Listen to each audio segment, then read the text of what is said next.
বিসমিল্লাহির রহমানির রহিম। এই মুহূর্তে যে যেখানে গ্রামে বা শহরে ফজর থেকে জোহরে সকাল সন্ধ্যা প্রহরে মোবাইলের স্ক্রিনে অথবা টেলিভিশনে বসে হেঁটে দৌড়ে যে কোনো সিচুয়েশনে আমাদের অনুষ্ঠান দেখছেন, সবাইকে জানাই সাদর সম্ভাষণ। গ্রামের নৌজওয়ান হিন্দু মুসলমান মিলিয়া বাউলা গানার মুর্শিদি গাইতাম, আগে কি সুন্দর দিন কাটাইতাম। হ্যাঁ সম্মানিত সুধী, এখনও আমরা সুন্দরভাবে দিন কাটাই। যে যেখানে পাঠাই পয়সা বা টাকায় মিলেমিশে সেখানেই যাই। এই যাওয়া আসার মাঝে বিভিন্ন কাজে এই গ্রামের মাঝে অনেকেই রয়েছে বীর। তাই আজকে আমরা এসেছি প্রিয় গ্রাম নলদাইর। আজকে আমরা জানাবো আপনাদেরকে এই গ্রামের মসজিদ, মাদ্রাসা, বাড়িঘর কিংবা রাস্তা। আশা করি সম্পূর্ণ সময় জুড়ে আমাদের সাথেই থাকবেন। সরিষাবাড়ি উপজেলাধীন দক্ষিণ পূর্বাঞ্চলের সর্বশেষ গ্রামটি হচ্ছে নলদাইর।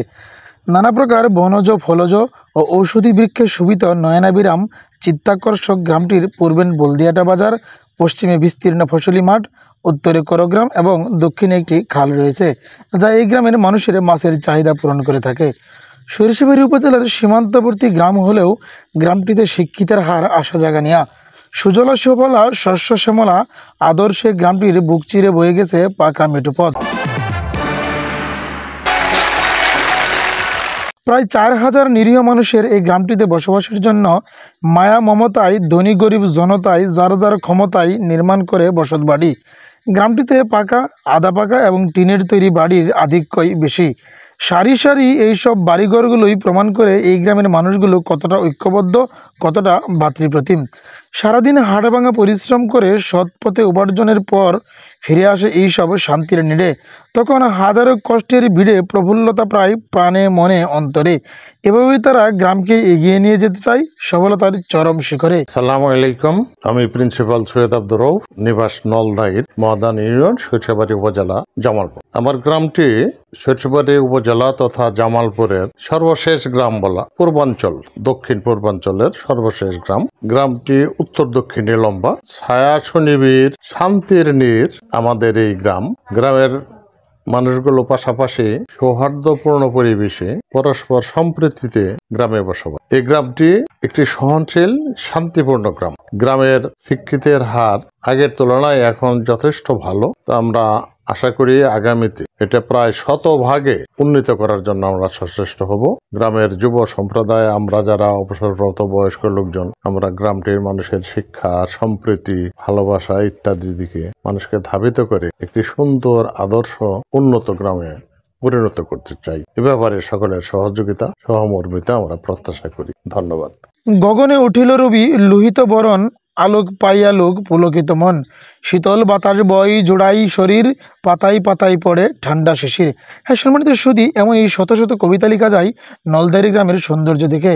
বাংলাদেশের অন্যান্য গ্রামের ধারাবাহিকতায় নয়ন জোড়ানো নলদাইর গ্রামের মানুষেরও প্রধান পেশা কৃষি, যার মধ্যে ধান উৎপাদন, পাট চাষ, গরু ছাগল ভেড়া সহ গবাদি পশু পালন, শ্রমিক, দিনমজুর, দোকানদার ছাড়াও শিক্ষক, চিকিৎসক, ব্যবসায়ী, গাড়ি চালক সহ নানা সরকারি বেসরকারি মানুষের ঐক্যবদ্ধ সহাবস্থান। গ্রামটির নামকরণের ইতিহাস নিয়ে নানা জনে নানা মনে নানা কথা আছে। এর মধ্যে যে তথ্যটা সবচেয়ে কাছে তা হলো, একসময় গ্রামটিতে প্রচুর নল জাতীয় এক ধরনের বৃক্ষের দেখা মিলত। সে সময়কার মানুষ এই নল দিয়ে জমি জমা মাপজুক করে দাগ দিত।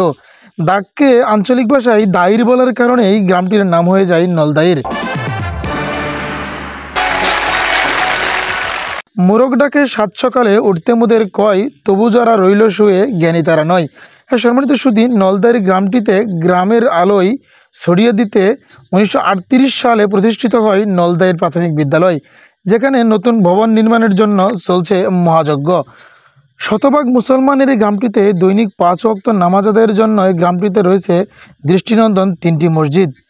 বলা বাহুল্য যে প্রাইমারি স্কুলের পাশে যে মসজিদটি রয়েছে তার সামনে দেখতে পাবেন দৃষ্টিনন্দন গাঁট বাঁধানো অসাধারণ একটি পুকুর। তাছাড়া নলদাইর পূর্বপাড়ায় 2017 সালে স্থাপিত হয় নুরানি ও হাফিজিয়া মাদ্রাসা। গ্রামটিতে তালতলা ও সাদেকের মোড়ে রয়েছে বাংলার সংসদ খ্যাত একাধিক চায়ের দোকান, যেখানে সকাল সন্ধ্যায় জমে ওঠে চায়ের আড্ডা। এই আড্ডায় ভালোবাসায় মিলেমিশে মনের আশায় গাছ আর লতাপাতা আবাল বৃদ্ধ বনিতা সকলে মিলে উন্নতির দিকে এগিয়ে নিয়ে যাচ্ছে গরিবের সুইজারল্যান্ড খ্যাত নলদাইরি গ্রামটিকে। সব সাধকের বড় সাধক আমার দেশের চাষা, দেশমাতারই মুক্তিকামী দেশের সেতে আসা। এই দিনমজুর শ্রমিক চাষা অন্তরে অন্তরে ভালোবাসা বেঁচে থাকুক যুগ থেকে যুগান্তরে, প্রতিনিধিত্ব করুক পথ থেকে প্রান্তরে। সকলে সুস্বাস্থ্য দীর্ঘায়ু কামনা করে শেষ করছি আজকের ভিডিও। আবারও দেখা হবে অন্য কোনো তথ্যে, অন্য কোনো পথে। সে পর্যন্ত ভালো থাকবেন। সকলের নেক হায়াত কামনা করে এখানে শেষ করছি। আল্লাহ হাফেজ।